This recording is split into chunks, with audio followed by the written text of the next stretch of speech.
naan sa tagi down transmission ron mga boss no. So mo ni itong gi down nga transmission. Ang issue ani nga unit mga boss is leaking ang iyang ETF. So nag-agi diri nga portion kini. Diri dinhi siya nag-agi. So may bangag kini. Diri siya niagi ang iyang ETF. So bag-o ni siyang overhaul nga boss. So ang issue mo dani una is nagsago lang ang city og tubig. So after na overhaul nga boss damtag pila ka kuwan, so mo na siya nag-leaking na yang ETF. So ato na siyang gidown karon ang transmission kini. Ano atong gidown mo ni ang torque converter kini siya. Turbo ni siya nga unit no. So ang turbo ug nang turbo din siya parehag torque converter. Kay ang turbo gud mga boss is dako siya og shafting diri nini. So lahi siya og oil seal sa nan turbo og di turbo.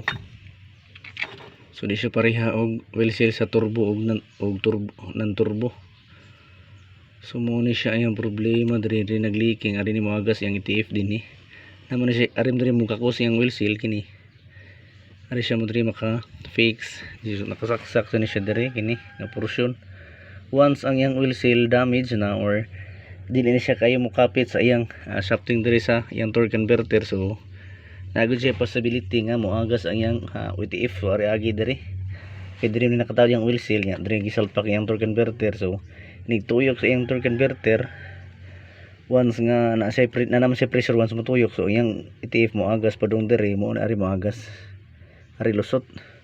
So gidaw na to ni siya karon boss. Mo ni siya itong gidaw na transmission kini. Ito na kitanggal yung torque converter no? So kung saan yung Andres Luyo ni. So kita nyo bago nagsiliko no.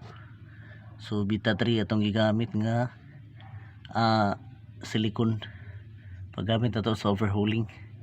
So nindot pag siya gamiton ang Beta 3 mga boss no. Tapos siya hapog original.